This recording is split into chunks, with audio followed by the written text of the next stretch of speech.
What's going on, guys? Welcome back to the channel. This is my 2001 Dodge Ram 1500 V8. The truck is a little bit dirty from yesterday. I had my landscaping route I had to do yesterday, so we got a little dust on it. But today's first part of the video is installing new posts. I have the plastic ones, the white ones here, and I use the plastic ones for a specific reason. The metal ones are heavier duty, but you can't screw anything in them to screw them down to your truck bed. So as you guys see here, I have screws in these plastic ones so that they can screw right down into my bed liner, which is a thick plastic covering over my entire bed of the truck. I got my sprayer over there, got two gas cans up here because I again had my landscaping route yesterday that I had to do. Side money hustle, go get that money, young fellas. In the bag over there we got two new posts, two white posts. They're plastic again, like I said, which I got some screws in my toolbox in the back of my double cab truck here, so we're going to put new screws in them as well. But as you Dodge guys know, this truck looks pretty good for a 2001, and the reason why it does is because I undercoat this truck and I go a step above and beyond and oil it as well as bringing the undercoat not just at the bottom of the truck, but bringing it up another 2 to 3 inches to the outside of the truck that everybody gets to see while your truck is going up and down the road, which a lot of you guys don't do, but you should. And the reason why you don't do it is because I know sometimes it looks ugly with bed liner across the bottom of it, but this is a 2001 Dodge Ram 1500 with 229,000 miles on it. Yeah, and as you Dodge guys knows, the rust spots, the common rust spots, do you see any on this truck? Absolutely not. Why? Because you might be able to tell the difference right here. Got my tape marks here, but this is again my landscaping truck, so I don't give a crap about the tape lines. But 2 inches right there, a good 6 to 7 inches right here of bed liner all the way up to here, coming down the truck 2 inches back to 6 to 7 inches down here, all the way across, straight up back to 2 inches, and finished it off right here. That's the reason why this truck has no rust on it. So let me show you one more thing. My door is open, got to go to the other side. Oiling your trucks, something else that you guys got to do. My door jambs here, see that? Nice and coated. That is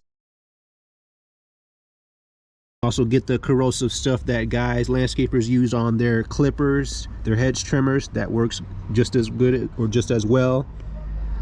That's another reason why there's no rust on this truck. Oil it up.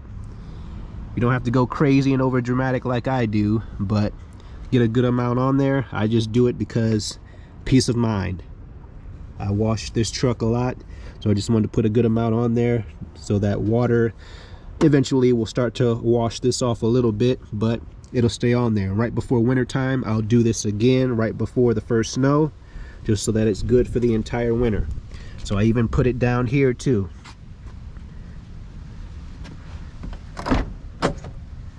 All throughout there.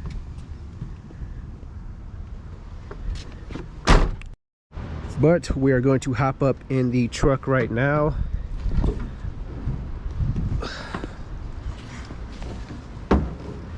And again, I got my flagpole brackets right here. Got 2 of them.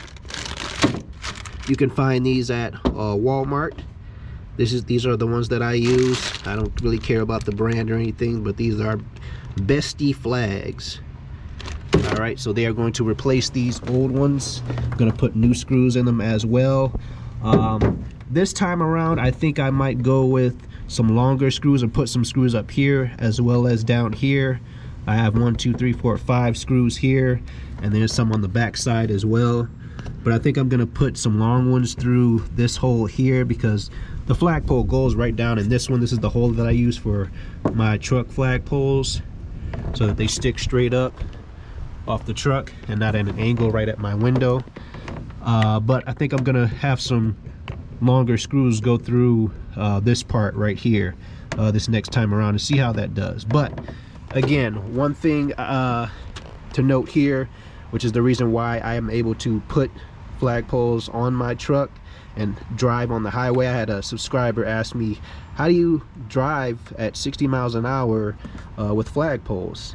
And this right here, anchor them down. And one more thing, I have to actually get some new ones, but just get some bungee cords too. And all I do is bungee cord the flag and tie it right up to my bed cover post here.